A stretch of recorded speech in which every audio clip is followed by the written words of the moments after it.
नमस्कार दोस्तों, आप सभी का एक बार फिर से चंद्र प्रकाश प्रजापति यूट्यूब चैनल पर स्वागत है।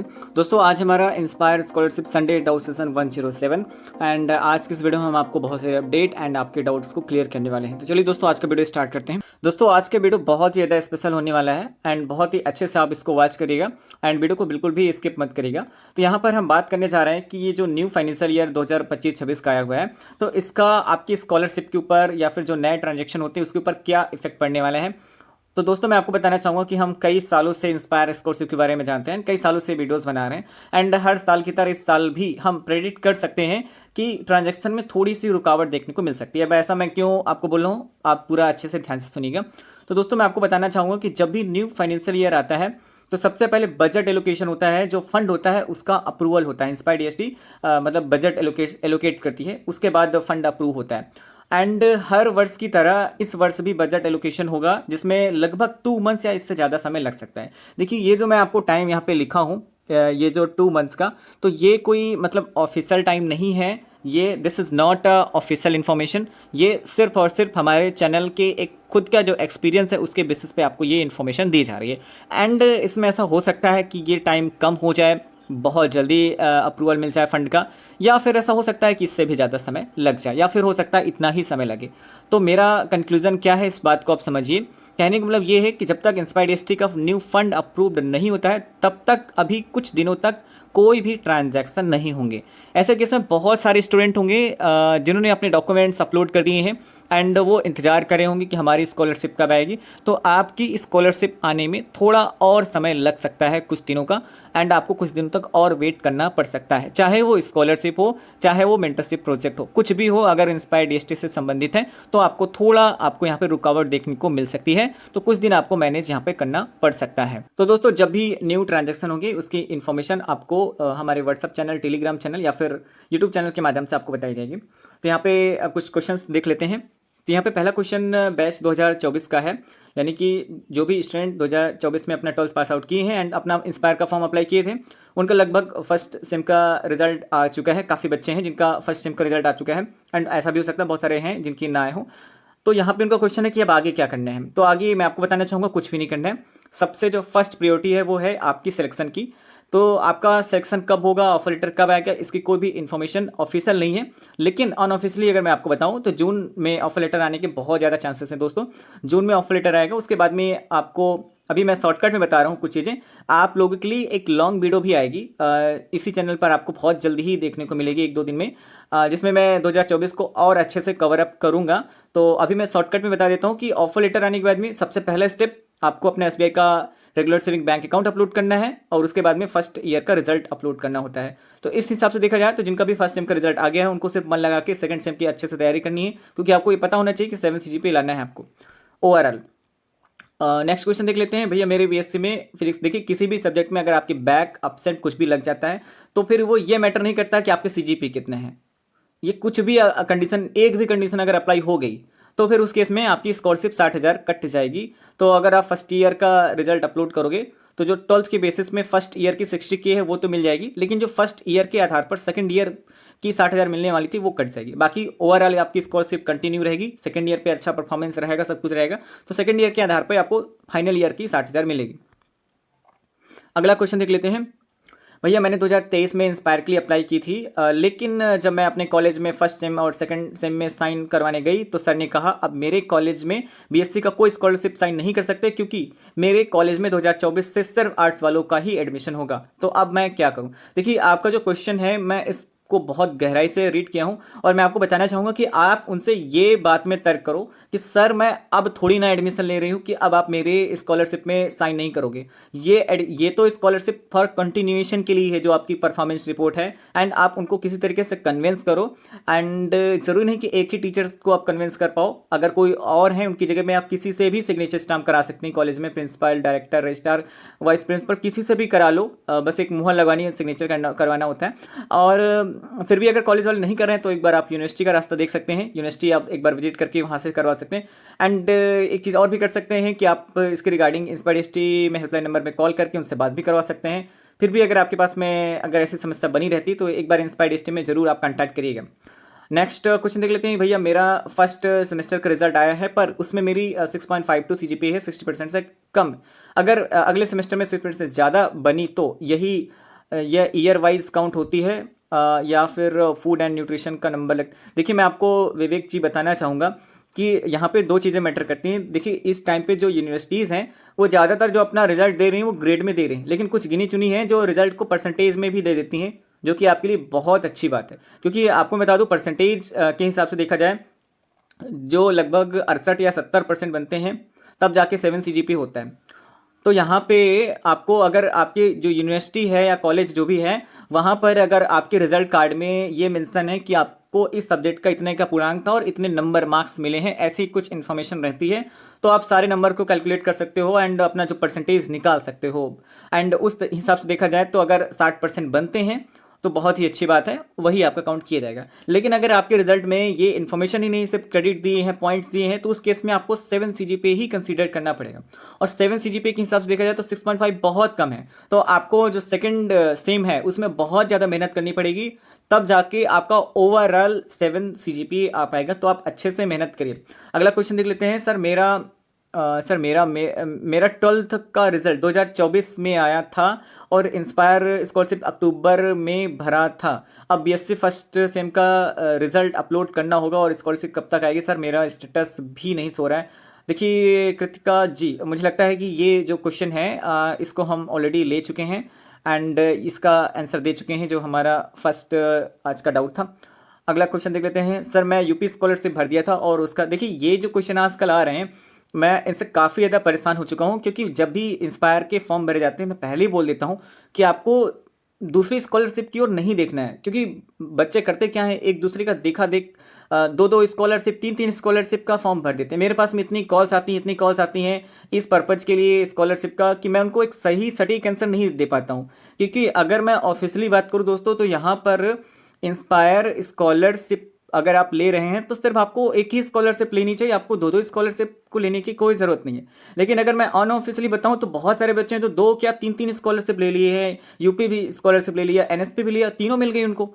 तो इसका मतलब ये नहीं कि आप इस चीज़ को कंटिन्यू करोगे। अब जब आप लोग मेरे से आके क्वेश्चन करते हैं कि आप इसके रिगार्डिंग इन्फॉर्मेशन दो, तो अगर मैं आपको कह दूँ कि दो दो तीन तीन स्कॉलरशिप ले लो तो ये गलत हो जाएगा, क्योंकि इन फ्यूचर कभी ना कभी तो कुछ ना कुछ तो होगा ना इस चीज़ में। तो इसके बाद जब भी कुछ बदलाव होगा, कुछ चेंजेस होंगे, तो फिर आप लोग मुझे रिस्पॉन्सिबल ठहराओगे कि नहीं आपने कहा था, आपने सजेस्ट किया था, तभी हमने अप्लाई किया। तो मैं आपको अगर अपना पर्सनली सजेशन दूं तो देखिए, अगर कोई बच्चा ऐसा है जिसने दो स्कॉलरशिप ले ली है गलती से, तो आप उसको किसी से कहने की जरूरत नहीं है, कुछ भी करने की जरूरत नहीं है। आप उसको बस रिन्यूअल करना छोड़ दो जो अदर स्कॉलरशिप है, एंड चुपचाप इंस्पायर स्कॉलरशिप लेते रहो, यही सबके लिए बेस्ट है। क्योंकि अभी मुझे याद है, अभी कुछ ही दिन पहले एक लड़का है, उड़ीसा का है, एंड उसने कांटेक्ट किया था तो उसने दूसरी स्कॉलरशिप ले ली थी, और उसके कॉलेज वाले जो इंस्पायर स्कॉलरशिप की जो परफॉर्मेंस रिपोर्ट होती है उसमें सिग्नेचर स्टैम्प करने से डिनाई कर रहे हैं, क्योंकि उनका राइट है कॉलेज वालों का। अगर कॉलेज वाले आपके चाह लें तो फिर वो आपकी जो परफॉर्मेंस रिपोर्ट है उसमें सिग्नेचर स्टैम्प नहीं करेंगे, क्योंकि आपने दूसरी स्कॉलरशिप ली है। इस वजह से मैं आप लोगों को मना करता हूँ कि आप दो स्कॉलरशिप मत लो, क्योंकि अगर आपके कॉलेज वालों का सपोर्ट नहीं रहा तो फिर प्रॉब्लम हो सकती है, एंड कॉलेज वालों के ऊपर आप भरोसा इतना क्यों ही करो। अगला क्वेश्चन देख लेते हैं। भाई क्या सेकेंड ईयर में अगर माइनर सब्जेक्ट में बैक लग जाए तो इंस्पायर स्कॉलरशिप मिलेगी या नहीं मिलेगी? बिल्कुल नहीं मिलेगी, 60,000 कट जाएगी आपकी।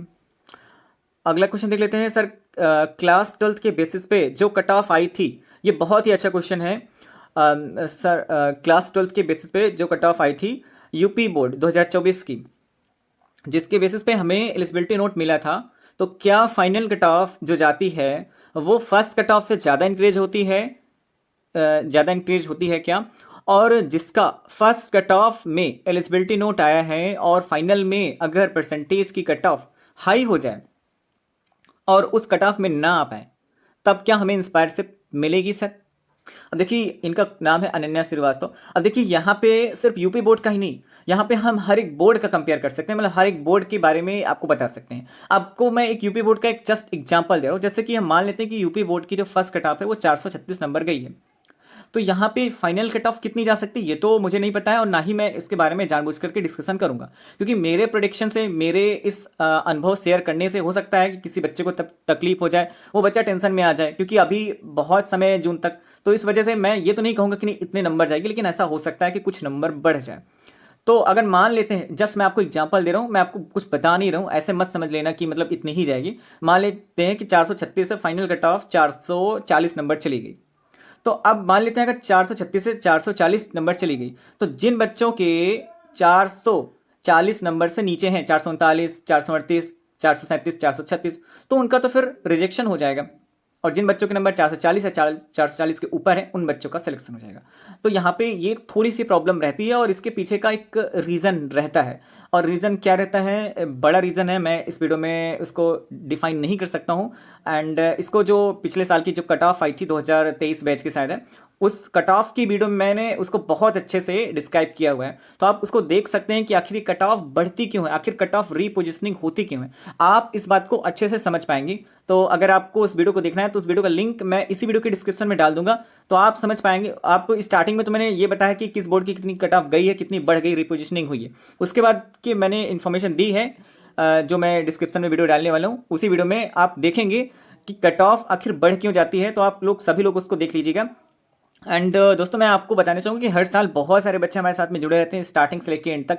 एंड इन मोमेंट में बहुत सारे बच्चे ऐसे होते हैं जिनको हमारा चैनल छोड़ के जाना पड़ता है, क्योंकि आप लोग जैसे कि जानते हैं कि हमारे चैनल पे ज़्यादातर मोस्टली इंस्पायर स्कॉलरशिप की ही वीडियो आती हैं। एंड जिस बच्चे का सिलेक्शन नहीं हो पाता है, तो फिर वो कहाँ इतना देखना पसंद करेगा। एंड मैं खुद निराश हो जाता हूँ, क्योंकि उस टाइम पे हम कुछ कर नहीं पाते हैं। एंड मैं किसी भी बच्चे को कभी ये नहीं कहता हूँ, जिस बच्चे का सिलेक्शन नहीं होता है, तो मैं उसको कभी नहीं कहता हूँ कि नहीं आप मेरा चैनल देखो, क्योंकि मुझे ऐसा लगता है कि अभी खैर ऐसा नहीं कि हमेशा हम इंस्पायर की ही डालेंगे, कुछ अलग वीडियोस नहीं डालेंगे। अभी थोड़ा टाइम कम रहता है, इस वजह से हम सिर्फ इंस्पायर की डालते हैं, अदर वीडियोस भी डालेंगे।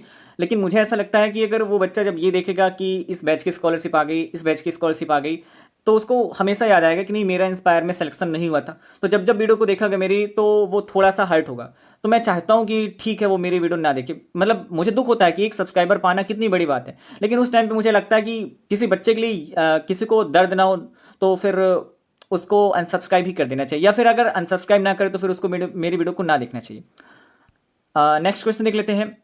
सर, इंस्पायर स्कॉलरशिप का ऑफ लेटर क्या घर पर ही आ जाता है या ऑनलाइन डाउनलोड करना पड़ता है? देखिए, इंस्पायर स्कॉलरशिप का जो ऑफर लेटर है ये घर पे नहीं आता है। और इंस्पायर स्कॉलरशिप का फॉर्म भरते टाइम आपने जो मतलब ईमेल आईडी लगाई थी, जो रजिस्टर की थी, उस ईमेल आईडी पर आपको मेल आता है। और हो सकता है कई बार ईमेल ना आए, स्पैम वगैरह फोल्डर में चला जाए, या फिर कई लोगों को बल्क में ईमेल भेजते हैं, कुछ लोगों को ना सेंड हो। तो सबसे बेस्ट ये है कि आप अपना इंस्पायर स्कॉलरशिप का जो अकाउंट है उसको लॉगिन कर सकते हैं। एंड लॉगिन करके देख सकते हैं कि आपको ऑफ लेटर आया है या फिर नहीं है। फिलहाल अभी क्या नाम, मुकेश नहीं, मुस्कान नाम है। मुस्कान जी, आपको कुछ नहीं करना है, आप वेट कर लीजिए, जब भी ऑफ लेटर आएंगे हम आपको बताएंगे। आप चैनल पे बनी रहिए। नेक्स्ट क्वेश्चन देख लेते हैं। सर, अगर मेंटरशिप प्रोजेक्ट ना बनाएं तो क्या आगे की स्कॉलरशिप कट जाएगी? ऐसा कुछ भी नहीं है। देखिए दोस्तों, प्रोजेक्ट तो आपको बनाना चाहिए, ये तो एक एडिशनल पैसा है, 20,000 आपको मिलते हैं, तो आपको ट्राई तो करना चाहिए। आप पहले से ही हार मान ले तो ये तो गलत है। एंड अगर आपको कोई प्रोजेक्ट से रिलेटेड कोई इन्फॉर्मेशन चाहिए, कोई डाउट है, तो आप हमें व्हाट्सअप कर सकते हैं। एंड हमने अपना कॉलिंग टाइम भी दिया है, स्कॉलरशिप से रिलेटेड कुछ भी हो 10 AM to 6 PM। अब जब आप व्हाट्सअप पे मैसेज करते हो तो आपको नंबर भी शेयर होता है। नेक्स्ट क्वेश्चन देख लेते हैं। मेरी एज 18 नहीं है, और SBI में जब अकाउंट ओपन करने जाओ तब पैन कार्ड मांगते हैं। देखिए, अभी आपको अकाउंट लोकेश जी अकाउंट ओपन कराने की जरूरत ही नहीं। जैसे कि मैंने आपको बताया कि आपका ऑफर लेटर जून में आएगा, तो हो सकता है कि जून तक आपकी एज 18 साल की हो जाए। और अगर मान लेते हैं किसी बच्चे की एज जून तक भी 18 साल नहीं होती है, तो भी आपको घबराना नहीं है। हम आप लोगों के साथ में हैं हमेशा। हम आपके लिए बेस्ट से बेस्ट सोल्यूशन प्रोवाइड करते हैं। आप क्यों परेशान हो रहे हैं? आप सिर्फ पढ़ने में मन लगाओ लोकेश। अगला क्वेश्चन देख लेते हैं। Sir, BSc first year student हूँ, किसी कारणवश मेरा minor paper yoga and fitness छूट गया। देखिए, अगर ये छूटा तो मतलब 60,000 छूट गए, clear and clear. 60,000 first year के गए। अगर आपका कोई वैसा सोर्स है कि यूनिवर्सिटी की तरफ से कुछ सही वगैरह हो जाए तो अलग बात है। अदरवाइज अगर आपके रिजल्ट में अपसेंट लगा है, बैक लगी है, तो फिर उस केस में 60,000 कट जाएगी। एंड मुझे बहुत ज़्यादा दुख होता है जब इस तरीके से किसी की 60,000 कटती है। तो दोस्तों, आज का संडे डाउट सेशन कुछ इस प्रकार से रहा है। किसी भी प्रकार का कोई डाउट है तो आप इसी नंबर पे कमेंट कर दीजिए। नेक्स्ट संडे डाउट सेशन में उसको हम जरूर दिखाने की कोशिश करेंगे। साथ ही साथ ये हमारा व्हाट्सअप नंबर है, इस पर भी आपको कुछ मैसेज कर सकते हैं।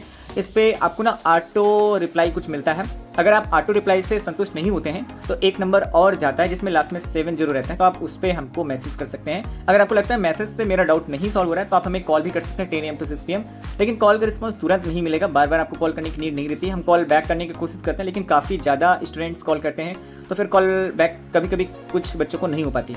दोस्तों मैं आपको बताना चाहूँगा कि हम इन फ्यूचर इंस्पायर के अलावा भी बहुत सारा इसमें अपने चैनल को एक्सपेंड करेंगे। तो आपके लिए जो बच्चे अभी, जैसा कि मैंने बताया, जो बच्चे 2024 बैच के हैं या फिर जो बच्चे का सिलेक्शन नहीं होगा, तो आपको ये नहीं सोच के बैठ जाना कि लाइफ में सब कुछ एक इंस्पायर स्कॉलरशिप ही है। आपके लिए बहुत कुछ है आपकी लाइफ में, ये तो बहुत छोटा सा हिस्सा है।